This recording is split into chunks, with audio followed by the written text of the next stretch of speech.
પ્રિય મિત્રો, સ્તવન કાર્યક્રમમાં આપનું સ્વાગત છે. આ કાર્યક્રમમાં આપણે બાઇબલના સત્ય વચનો સમજવાનો પ્રયાસ કરી રહ્યા છીએ. આજે આપણે નિર્ગમન 34 તેની 10મી કલમથી 35મા અધ્યાયની 35મી કલમ સુધીનો અભ્યાસ કરીશું.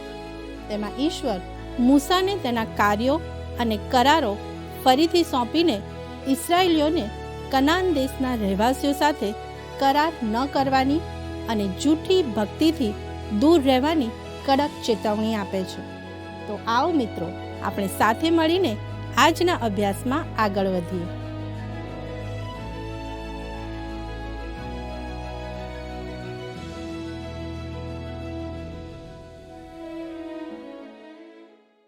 નમસ્કાર મિત્રો, આ દિવસોમાં આપણે નિર્ગમનના પુસ્તકનો અભ્યાસ કરી રહ્યા છીએ. આપણા અભ્યાસમાં આજે આપણે 34મા અધ્યાયમાં આગળ વધીશું. અહીં મૂસાને તેનું કાર્ય ફરીથી સોંપવામાં આવે છે. તો મિત્રો, ચાલો નિર્ગમન 34 તેની 10મી કલમ વાંચીએ. અને તેણે કહ્યું કે, જો હું કરાર કરું છું આખી પૃથ્વી પર તથા કોઈ પણ પ્રજામાં કદી કરાયા ન હોય એવા આશ્ચર્ય કૃત્યો તારા સર્વ લોકની આગળ હું કરીશ. અને જે લોકોમાં તું રહે છે તે સઘળા યહોવાનું કામ જોશે, કેમ કે તારા સંબંધી જે કામ હું કરવાનો છું તે ભયંકર છે. વહાલા દર્શક મિત્રો, અહીં ભયંકર શબ્દનો અર્થ આજના સમય મુજબ ખરાબ એવો થતો નથી, પરંતુ બાઇબલના સંદર્ભમાં તેનો મૂળ અર્થ શત્રુઓમાં ભય ઉત્પન્ન કરવો એવો થાય છે. એટલે કે ઈશ્વરના એવા મહાન અને પરાક્રમી કાર્યો જે સાંભળીને દુશ્મનોના હૃદયમાં ફફડાટ ઊભો થઈ જાય. જો ઈશ્વરે આવો ભય ઊભો ન કર્યો હોત તો શક્તિશાળી દુશ્મનો ક્યારનાય ઇસરાયેલનો નાશ કરી ચૂક્યા હોત. મિત્રો, હવે 11મી કલમ વાંચીએ. હું આજે તને જે આજ્ઞા આપું છું તે તું પાળ. જો હું અમોરીઓને તથા કનાનીઓને તથા હિત્તીઓને તથા પરિઝીઓને તથા હિબ્બીઓને તથા યબૂસીઓને તારી આગળથી હાંકી કાઢું છું. મિત્રો, ઈશ્વર કહે છે કે તેઓ ઇસરાયેલના સર્વ શત્રુઓને દેશમાંથી હાંકી કાઢશે. અને આ વાતનો ઉલ્લેખ અહીં ત્રીજી વાર કરવામાં આવ્યો છે. મિત્રો, 12મી કલમમાં લખ્યું છે, જોજે જે દેશમાં તું જાય છે તેના રહેવાસીઓ સાથે તું કરાર ન કરતો, રખેને તારી મધ્યે તે ફાંદારૂપ થઈ પડે. મિત્રો, ઈશ્વરે તેઓને ચેતવણી આપી હતી કે તેઓ કનાન દેશના કોઈ પણ રહેવાસીઓ સાથે ક્યારેય કરાર ન કરે. છતાં જ્યારે ગિબિયોનીઓ યહોશુઆ પાસે આવ્યા ત્યારે તેમણે ઇસરાયેલીઓને છેતર્યા. તેમણે એવો દેખાવ કર્યો કે તેઓ બહુ દૂરના દેશમાંથી આવ્યા છે અને તેની સાબિતી રૂપે તેઓ સૂકી અને વાસી રોટલી લાવ્યા હતા. મિત્રો, યહોશુઆને છેતરવા માટે તો આ સાબિતી પૂરતી હતી. મિત્રો, ઈશ્વર શા માટે નહોતા ઈચ્છતા કે ઇસરાયેલ કનાન દેશના લોકો સાથે કોઈ કરાર કરે?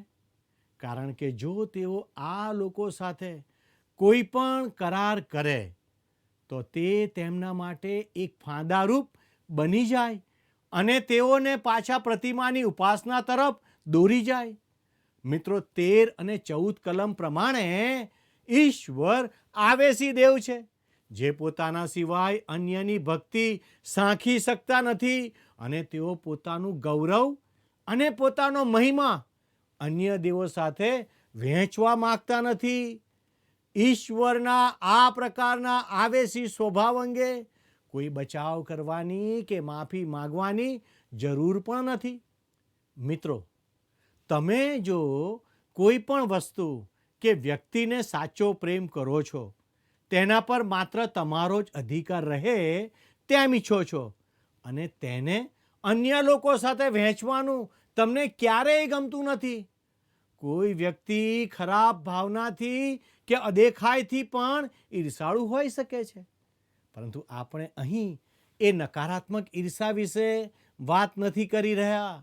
જ્યારે તમે કોઈ વ્યક્તિને ખરા અર્થમાં પ્રેમ કરો છો ત્યારે તમને તેમની વધારે ચિંતા હોય છે અને તમે તેમનું રક્ષણ કરવા માગો છો. આવો 15 થી 17 કલમ વાંચીએ. રખે ને તું દેશના રહેવાસીઓની સાથે કરાર કરે ને તેઓ તેમના દેવોની પાછળ ભટકી જઈને તેમના દેવોને યજ્ઞ ચડાવે અને કોઈના નોતરિયાથી તું તેના નૈવેદ્યમાંથી ખાય અને તું તેઓની દીકરીઓ સાથે તારા દીકરાઓને પરણાવે ને તેમની દીકરીઓ તેઓના દેવોની પાછળ ભટકી જઈને તારા દીકરાઓને તેઓના દેવોની પાછળ ભટકાવી દે. તું પોતાને સારું કોઈ દેવની ઢાળેલી પ્રતિમા ન બનાવ.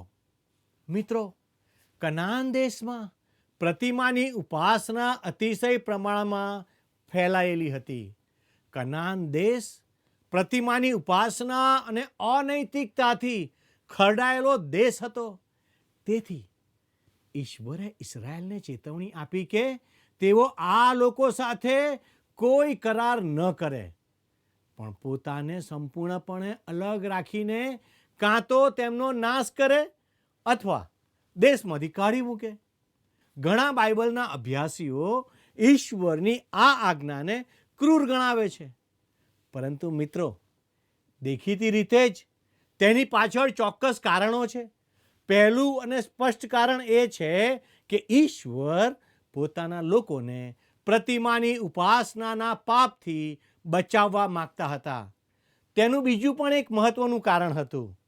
આજે ઇતિહાસકારો અને વિજ્ઞાન સ્વીકારે છે કે તે સમયે કનાનના રહેવાસીઓમાં ગુપ્ત અને જાતીય રોગો ભયંકર રોગચાળાની જેમ ફેલાયેલા હતા. ઈશ્વર ખરેખર પોતાના લોકોને આ જીવલેણ બીમારીઓથી બચાવવાનો પ્રયાસ કરી રહ્યા હતા, પણ ઇઝરાયેલ પ્રજાએ ઈશ્વરની આજ્ઞા તોડી અને આ લોકોને દેશમાંથી પૂરેપૂરા કાઢી ન મૂક્યા. પરિણામે તેમણે તેના બહુ દુઃખદ પરિણામો ભોગવવા પડ્યા. છેવટે આજ્ઞાભંગ કરનાર અને પાપમાં ભ્રષ્ટ થઈ ગયેલી આ ઇઝરાયેલ પ્રજાને ઈશ્વરે બાબેલની ગુલામગીરીમાં મોકલી દીધી. વાલા મિત્રો, 18મી કલમમાં લખ્યું છે, તું 2 ખમી રોટલીનું પર્વ પાળ. મારી આજ્ઞા પ્રમાણે આબીબ માસમાં ઠરાવેલી વેળાએ 7 દિવસ સુધી તું 2 ખમીર રોટલી ખા, કેમ કે આબીબ માસમાં તું મિસર દેશમાંથી નીકળ્યો હતો. ઈશ્વર આ પર્વો, તહેવારો અને વિશ્રામવારોને ફરીથી સ્થાપિત કરીને ઇઝરાયેલ પ્રજાને વચનના દેશ એટલે કનાન દેશમાં પ્રવેશવા માટે તૈયાર કરી રહ્યા છે. હવે 23મી કલમ જણાવે છે, દર વર્ષે તારા સઘળા પુરુષો ઇઝરાયેલના દેવ પ્રભુ યહોવાની આગળ 3 વખત હાજર થાય.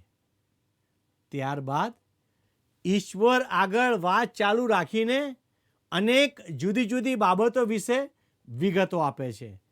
એટલે ઇઝરાયેલ પ્રજાએ કઈ બાબતો કરવાની હતી અને કઈ બાબતો કરવાની નહોતી, અથવા કયા નિયમોનું પાલન કરવાનું હતું અને કઈ બાબતોથી દૂર રહેવાનું હતું.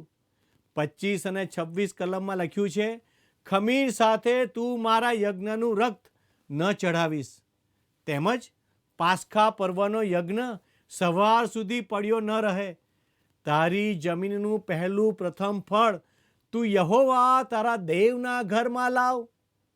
વાલા મિત્રો, ઇસ્રાયેલીઓએ ઈશ્વરને હંમેશા પ્રથમ સ્થાન આપવાનું હતું. ઈશ્વર ઈચ્છતા હતા કે તેઓ અસ્વાભાવિક કામ કરવાનું ટાળે. મિત્રો, હવે પછીની કલમો મૂસાના પ્રકાશિત ચહેરા સંબંધી જણાવે છે. તો આવો નિર્ગમનનું પુસ્તક તેનો 34મો અધ્યાય 29 થી 35 કલમો વાંચીએ. ત્યાં આ પ્રમાણે લખ્યું છે, અને એમ થયું કે મૂસા પર્વત પરથી ઉતર્યો, એટલે 2 સાક્ષ્ય પાટી હાથમાં લઈને મૂસા સિનાઈ પર્વત પરથી ઉતર્યો. ત્યારે મૂસા જાણતો ન હતો કે પોતાનો ચહેરો તેની સાથે વાત કર્યાને લીધે પ્રકાશતો હતો. અને જ્યારે હારૂન અને સર્વ ઇસ્રાયેલ પુત્રોએ મૂસાને જોયો તો જુઓ, તેનો ચહેરો પ્રકાશતો હતો અને તેઓ તેની પાસે આવતા બીધા. અને મૂસાએ તેમને હાંક મારી અને ત્યાર પછી હારૂન તથા સભાના સર્વ અધિકારીઓ તેની પાસે આવ્યા અને મૂસાએ તેમની સાથે વાત કરી. ત્યાર પછી સર્વ ઇસ્રાયેલ પુત્રો પાસે આવ્યા અને સિનાઈ પર્વત પર યહોવાએ તેને જે જે કહ્યું હતું તે સર્વ તેણે તેઓને આજ્ઞારૂપે ફરમાવ્યું. અને જ્યારે મૂસા તેમની સાથે વાત કરી રહ્યો ત્યારે તેણે પોતાના મોં ઉપર ઘૂંઘટ નાખ્યો. પણ જ્યારે જ્યારે મૂસા યહોવાની સાથે વાત કરવા સારું તેમની હજૂરમાં જતો ત્યારે ત્યારે તે બહાર આવે ત્યાં સુધી તે ઘૂંઘટ કાઢી નાખતો.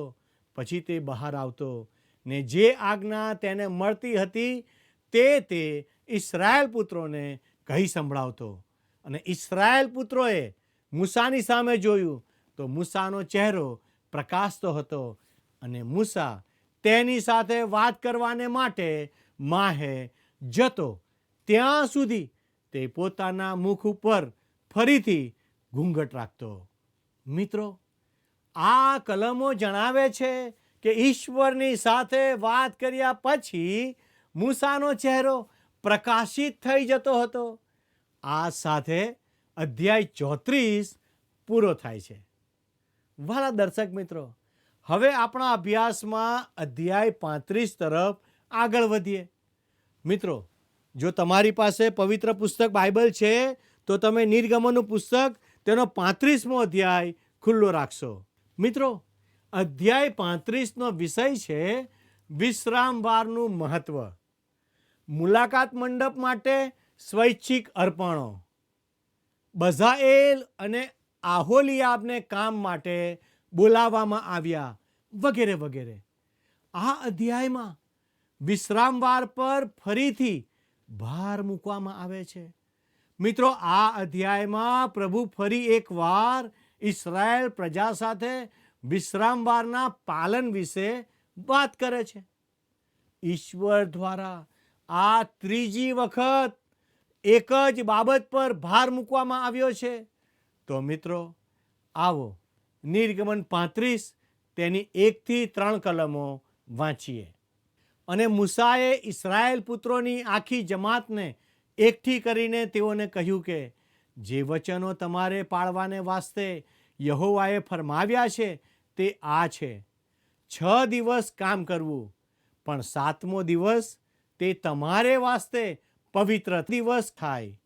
યહોવાને માટે તે વિશ્રામનો સાબ્બાત થાય. તેમાં જે કોઈ કંઈ કામ કરે તે મારી નંખાય. તમારા વાસોમાં વિશ્રામવારે કંઈ પણ આગ સળગાવવી નહીં. વહાલા દર્શક મિત્રો, પ્રભુ આગ્રહપૂર્વક જણાવે છે કે વિશ્રામવાર પાળવાનું મૂળ કારણ એ છે કે તે ઈશ્વરના સૃષ્ટિ સર્જનના કાર્ય સાથે જોડાયેલું છે. મિત્રો, ઈશ્વરે સૃષ્ટિનું સર્જન કર્યા પછી વિશ્રામવારે આરામ કર્યો હતો. પરંતુ જેમ જેમ માનવજાત ઈશ્વરથી દૂર થતી ગઈ તેમ તેમ તે સત્યથી ભટકવા લાગી. મિત્રો, એક એવો સમય આવ્યો જ્યારે સમગ્ર માનવજાતે ઈશ્વરને ઓળખવાનું બંધ કરી દીધું અને સર્જનહારને બદલે સૃષ્ટિની આરાધના કરવાનું શરૂ કર્યું. પરિણામે માણસે વિશ્રામવાર પાળવાનું છોડી દીધું. હવે ઈશ્વરે સ્પષ્ટ કર્યું કે વિશ્રામવાર તો તેમની અને ઇસ્રાયેલના લોકો વચ્ચેનું એક વિશિષ્ટ ચિહ્ન કે ખાસ નિશાની છે. ઈશ્વરે એવા નિયમો આપવાનું શરૂ કર્યું જે દુનિયાના અન્ય કોઈ પણ સ્થળ કરતાં વચનના દેશ એટલે કનાન દેશમાં રહેતા ઇસ્રાયેલીઓને વધુ લાગુ પડતા હતા. જો કોઈ વ્યક્તિ વિશ્રામવારે કામ કરતું તો તેને પથ્થર મારીને મારી નાખવામાં આવતો આજના આધુનિક સમાજમાં વિશ્રામવારે જો કોઈ કામ ન કરે તો સમાજ ચલાવવો ખૂબ મુશ્કેલ બની જાય, ખરું ને? મિત્રો, ઉદાહરણ તરીકે જો નિયમ મુજબ વિશ્રામવારે ઘરમાં આગ પ્રગટાવવાની પણ મનાઈ હોય તો થીજી ગયેલા ઉત્તરના પ્રદેશોમાં લોકો માટે જીવવું જ મુશ્કેલ થઈ જાય. આ દર્શાવે છે કે ઈશ્વરના આ નિયમો ખાસ કરીને તે દેશની ભૌગોલિક પરિસ્થિતિને અનુરૂપ બનાવવામાં આવ્યા હતા, જેમાં ઇઝરાયેલ પ્રજા રહેવાની હતી. વાલા દર્શક મિત્રો, હવે પછીની કલમો મુલાકાત મંડપ માટે સ્વૈચ્છિક અર્પણો વિશે છે. કલમ 4 અને 5માં લખ્યું છે, અને મૂસાએ ઇઝરાયેલ પુત્રોની આખી જમાતને કહ્યું કે જે આજ્ઞા યહોવાએ આપી તે આ પ્રમાણે છે. યહોવાને સારું તમારામાંથી અર્પણ લો. જે કોઈના મનમાં આપવાની ઈચ્છા હોય તે યહોવાને સારું અર્પણ લાવે, એટલે સોનું તથા રૂપું તથા પિત્તળ. ભલા મિત્રો, મુલાકાત મંડપ બનાવવા માટે આપવામાં આવતા આ અર્પણો સંપૂર્ણપણે સ્વૈચ્છિક અથવા મરજિયાત હતા. લોકો માટે કંઈ પણ અર્પણ લાવવું ફરજિયાત નહોતું. તેમના પર કોઈ પણ પ્રકારની માંગ કે દબાણ કરવામાં આવ્યું ન હતું. આ કોઈ દશાંશ કે આવકનો ફરજિયાત 10મો ભાગ નહોતો. વાલા મિત્રો, આ તો માત્ર અને માત્ર હૃદયપૂર્વકનું એક સ્વૈચ્છિક અર્પણ હતું. આપણે આગળ જોઈશું તેમ તેઓએ સોના, ચાંદી અને પિત્તળ ઉપરાંત અન્ય જરૂરી વસ્તુઓ પણ લાવવાની હતી. 6 થી 9 કલમો જણાવે છે, અને નીલ તથા જાંબુડા તથા કિરમજી રંગનું તથા ઝીણું સણ તથા બકરાના વાળ અને મેઢાના રાતા રંગેલા ચામડા તથા સીલ માછલીના ચામડા તથા બાવળના લાકડા અને દીવાને સારું તેલ તથા અભિષેકના તેલને માટે તથા સુગંધીધાર ધૂપને સારું સુગંધીઓ અને ગોમેદ પાષાણો તથા એફોદમાં તથા ઉરપત્રમાં જડવાના પાષાણો.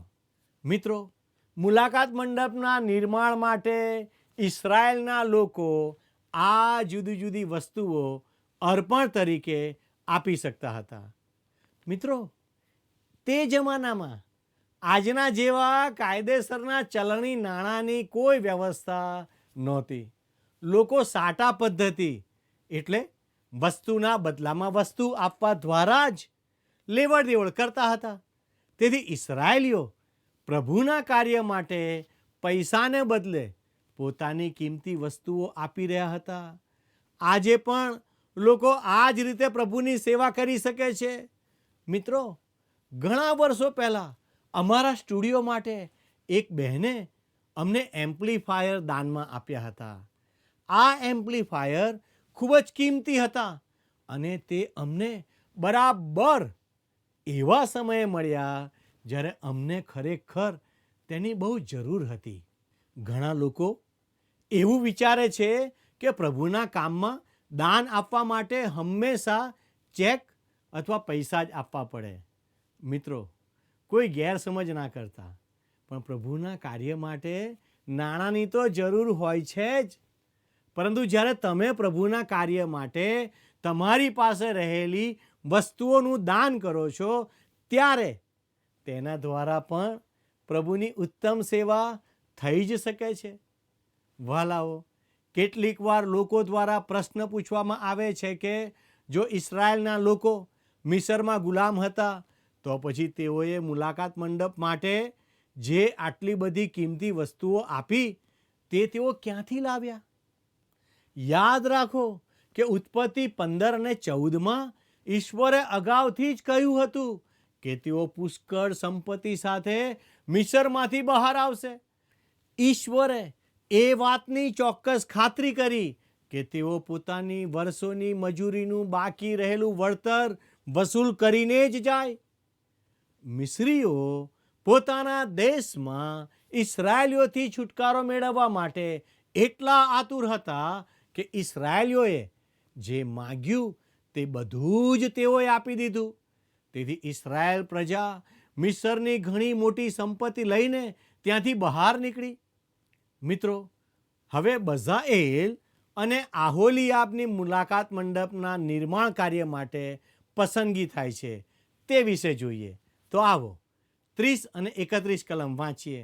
અને મૂસાએ ઇસ્રાયેલ પુત્રોને કહ્યું કે, જુઓ, યહૂદાના કુળના હૂરના દીકરા ઉરીના દીકરા બઝાએલને યહોવાએ નામ લઈને ચૂંટી કાઢ્યો છે, અને બુદ્ધિ તથા સમજણ તથા જ્ઞાન તથા સર્વ પ્રકારના કળા કૌશલ્યની બાબતે તેણે તેને ઈશ્વરના આત્માથી ભરપૂર કર્યો છે.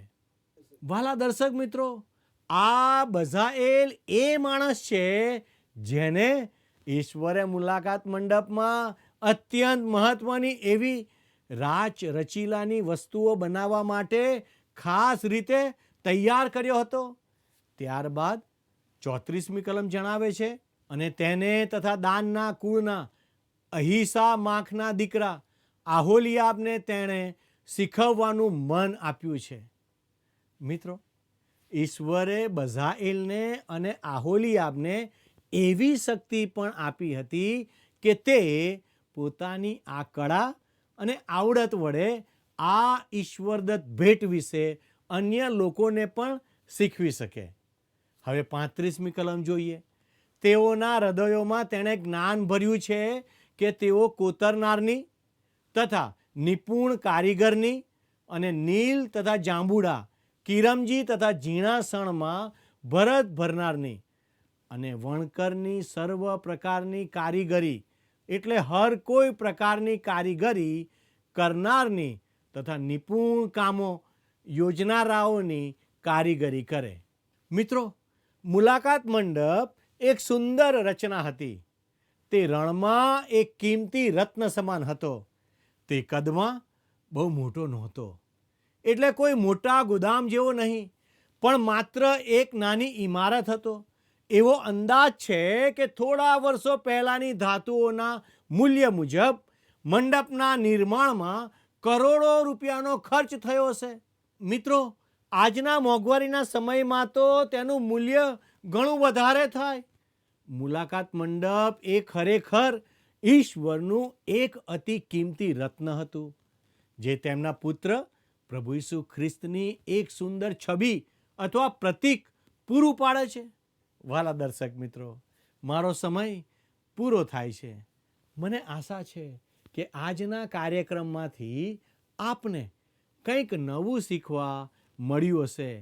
આપના પ્રતિભાવો આપવાનું ચૂકતા નહીં. અમારા પ્રતિનિધિ આપના ફોનની રાહ જોઈ રહ્યા છે, તેથી એક ફોન અવશ્ય કરશો. ઈશ્વર આપને આશીર્વાદ આપે એ જ શુભેચ્છા સાથે હું આપની વિદાય લઉં છું. ધન્યવાદ.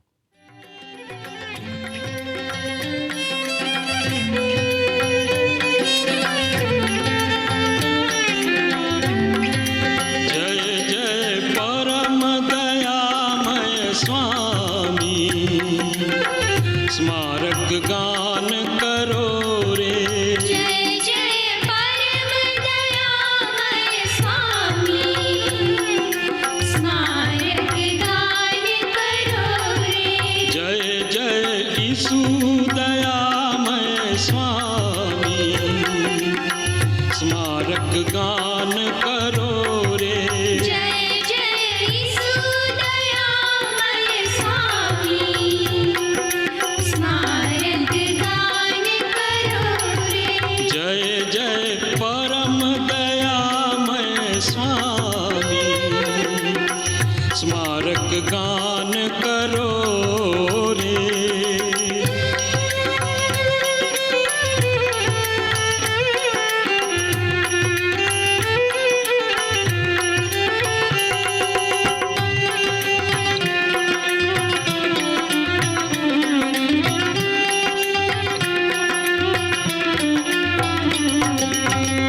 भक्त समाज निरंतर तेने साथ भजो अनुरागे. भक्त समाज સમાજ નિરંતર તેને સાથ ભજો અનુરાગે નિષદિન ઈશ્વરના ગુણ ગાઓ નિષદિન પ્રભુ ઈસુના ગુણ ગાઓ પ્રેમ સુગાયક જાગે જય જય પરમ દયામય સ્વામી સ્મારક ગાન કરો રે जय जय परम दयामय स्वामी स्मारक गान करो रे जय जय ईसु दयामय स्वामी स्मारक गान करो रे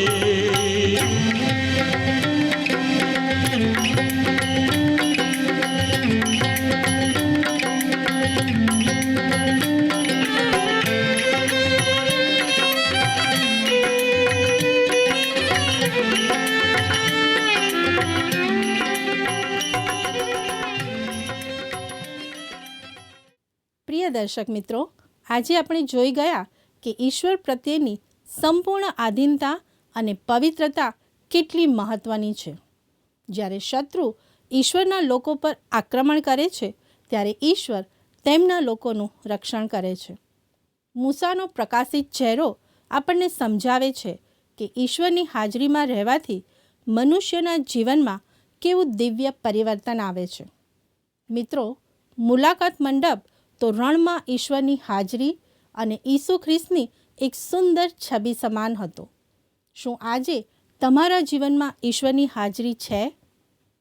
મિત્રો, આજનો પ્રશ્ન છે, ઇઝરાયેલના લોકો મુલાકાત મંડપ માટે સોનું, ચાંદી અને કિંમતી વસ્તુઓ ક્યાંથી લાવ્યા હતા? એ. કનાન દેશમાંથી, બી. મિસરમાંથી, સી. રણમાંથી, ડી. અન્ય પ્રજાઓ પાસેથી. મિત્રો, ગત પ્રશ્નનો જવાબ છે બી. કનાન એટલે કે વચનનો દેશ. મિત્રો, જો આજનો અભ્યાસ તમારા જીવનને માટે ઉપયોગી બન્યો હોય તો તમારા પ્રતિભાવો અમને જણાવશો. તે સાથે આજના પ્રશ્નોનો જવાબ પણ મોકલી આપશો. તે માટે અમારો સંપર્ક નંબર છે 94 29 37 56 10. આભાર.